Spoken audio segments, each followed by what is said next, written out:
I feel that the yardstick they should have used was not that we are trying to improve the railway that we inherited from the government of Newfoundland, which wasn't a bad railway much, but rather the yardstick they should have used is, how does this compare with the standard gauge railway on the mainland?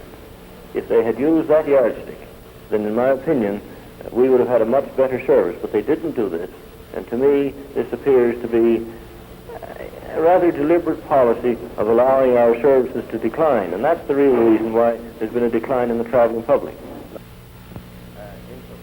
We figure that we can put this service on in the spring of next year and give the people of Newfoundland the best possible service across the country, which we are now not able to do because of our various facilities and track structures. So to delay it this long, or to ask us to turn around and put a full-scale bus service on, as well as a full-scale passenger train service on, we do not think that this is the proper thing, and I would say that we're not prepared to go this long. Well, we have to have a decision very quickly to start our operation June 1. We expect it will take approximately 6 months lead time to purchase buses and train people. And I think that we do still have a 60-40 chance in our favor. I thought the government representative this morning was very good, and while his plans, of course, do not coincide with ours, but it will be half a loaf if we get still retain the trains for another 3 to 5 years and still have an alternate bus system.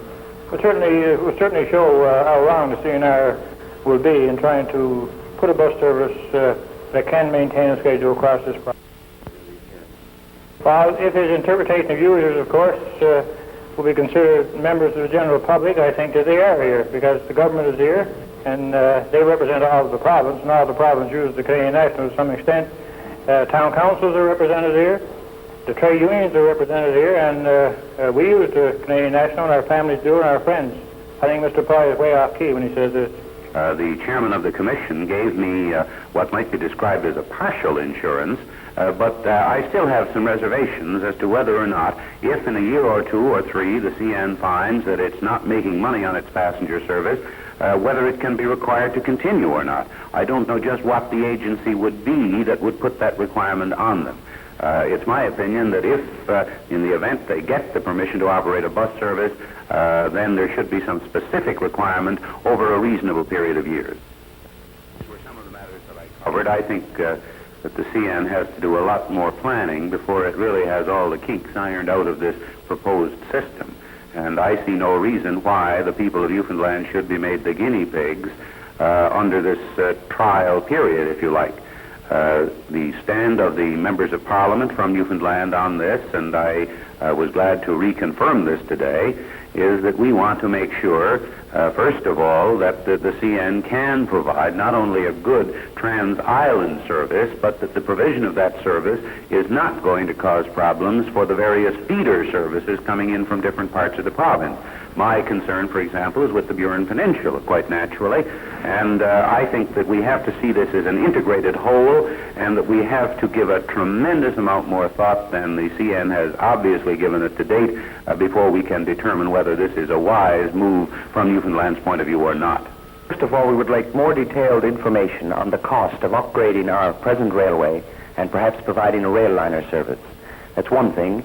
Secondly, we feel that no action should be taken at this time until certain transportation studies are completed, because the principle of the federal government's responsibilities of the federal government in transportation is well known. The application may vary, but we can't really decide on this until we know sort of the long-term policies which are now under study of the federal government, and that in any event the CNR should not be permitted to do this without first demonstrating quite openly to the public of Newfoundland that it is in fact as good as they say it is. I think it would take at least 3 years. In fact, I've suggested 5, but the very minimum of 3 years for us to see if this is as good a service as they say it is. And in any event, before a decision is made on that, I think that we should know the cost and what is involved in upgrading the present rail line and perhaps providing a rail liner service.